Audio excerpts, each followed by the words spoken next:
हिमाचल प्रदेश के कई जिलों में बारिश, तूफान और ओलावृष्टि से बागवानों की फसलों को भारी नुकसान हुआ है। इसे लेकर आज हिमाचल उद्योग विभाग में एक बैठक का आयोजन किया गया। इस दौरान उद्योग विभाग के अधिकारी, हिमाचल प्रदेश किसान सभा सहित मौसम विभागीय और अन्य स्टेक होल्डर मौजूद रहे।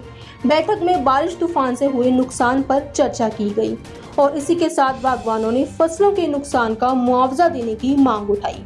किसान सभा से जुड़े विधायक राकेश सिंघा ने कहा कि हाल ही में हुई ओलावृष्टि और तूफान से शिमला, कुल्लू और अन्य जिलों के बागवानों की फसलों को भारी नुकसान पहुंचा है। उनकी सरकार से मांग है कि बागवानों को उनकी फसलों का मुआवजा दिया जाए। सिंघा का कहना है कि बागवानों ने अपनी फसलों का बीमा करवाया है, उनको जल्द मुआवजा दिया जाए ताकि उनको कुछ राहत मिल सके। किसान हमेशा से पिसता रहा है, जिनको कड़ी मेहनत के बावजूद उचित दाम नहीं मिल पाते। ऐसे में मौसम की मार उनके लिए कहर बनकर टूटती है। अब जानते हैं कि इस देश के अंदर किसान को सबसे कम प्राथमिकता दी जाती है और उसको ठगा जाता है और उसको बेवकूफ बनाया जाता है। लेकिन अब जमाना बदलने वाला है, किसान जाग रहा है, लड़ने के लिए तैयार है। आप बिल्कुल ठीक कह रहे हैं सुधीर जी कि भारी नुकसान हुआ, 250 करोड़ तो अंकलन किया गया, उसे अधिक था, लेकिन एक नया पैसा नहीं दिया। ये सर्वेक्षण सिर्फ इस बात के लिए करते हैं कि किसान को भ्रमित करने के लिए, मुआवजे देने के लिए नहीं है।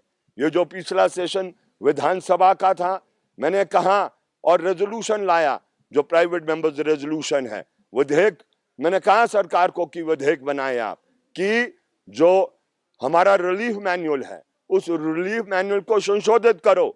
ये नहीं चलेगा कि 1 बीघा का तुम 300 रुपए जब नुकसान होता है किसान का वो दे करो छुटकारा पाओ, ये मान्य नहीं है। जो फसल का नुकसान है 50% उसका डैमेज आपको देना है, जो उसका वो मुआवजा बनता है। लेकिन सरकार ने कहा हम बहुत कुछ कर रहे हैं, आप इसको वापस ले लीजिए।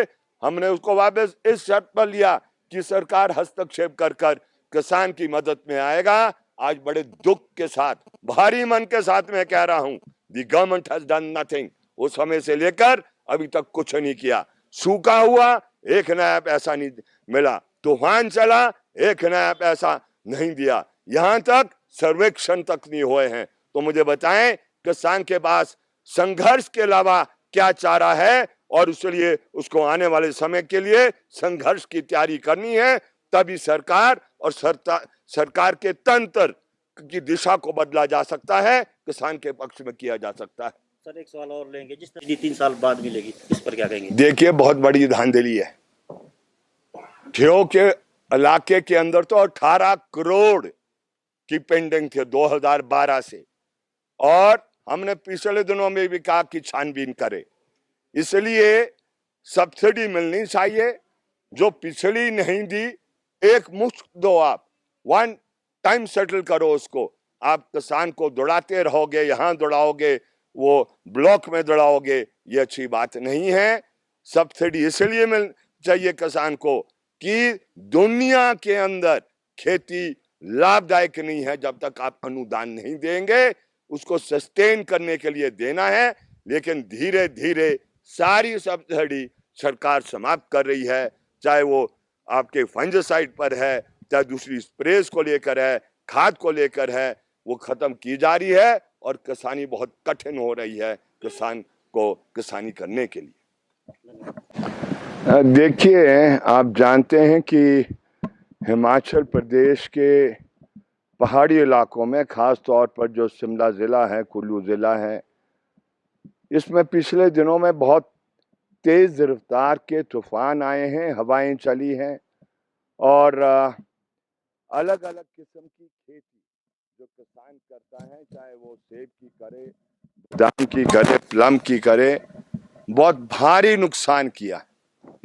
और आप इस बात को भी जानते हैं कि 2009 का जो weather based crop insurance scheme है, उसके तहत आमतौर पर किसान को तेज रफ्तार की हवाओं का कॉम्पनसेशन इंश्योरेंस कंपनी देती है।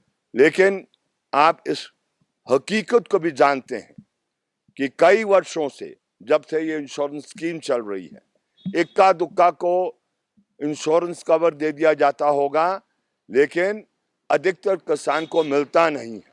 आज हम आए हैं इस बात को यहाँ पर विभाग के सामने रखने के लिए। इंश्योरेंस कंपनी भी उपलब्ध है और मेट्रोलॉजिकल डिपार्टमेंट जो वो भी मौजूद होगा, हॉर्टिकल्चर विभाग के लोग भी मौजूद होंगे।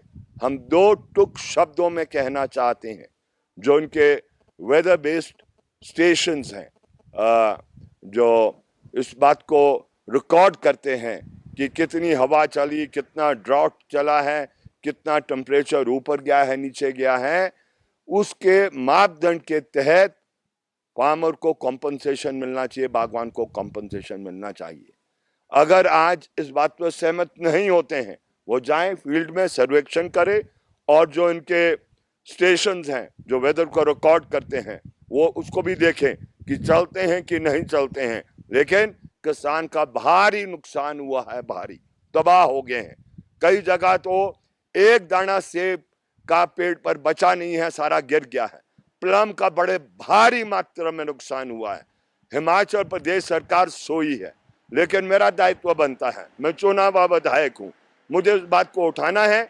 और मैं धन्यवाद करता हूँ डायरेक्टर महोदय का, आज सबको बुलाया है। इस मीटिंग के बाद नतीजा क्या निकलेगा मैं कह नहीं सकता हूँ, लेकिन इतनी बात मैं आपसे साझा कर सकता हूँ, अगर कॉम्पनसेशन नहीं देंगे तो ये लड़ाई आने वाले समय में आगे बढ़ेगी। सर अगर हम बात करें पंजाब केसरी के लिए शिमला से योगराज की रिपोर्ट। हमसे जुड़े रहने के लिए हमारे YouTube चैनल को सब्सक्राइब करें और नई वीडियो की नोटिफिकेशन के लिए बेल आइकॉन को दबाएं। अगर आप ये वीडियो Facebook पर देख रहे हैं तो लाइक जरूर करें और ज्यादा से ज्यादा शेयर करें। इसी तरह के और भी अपडेट्स के लिए फॉलो करें हमारा Instagram पेज himachal.kesri।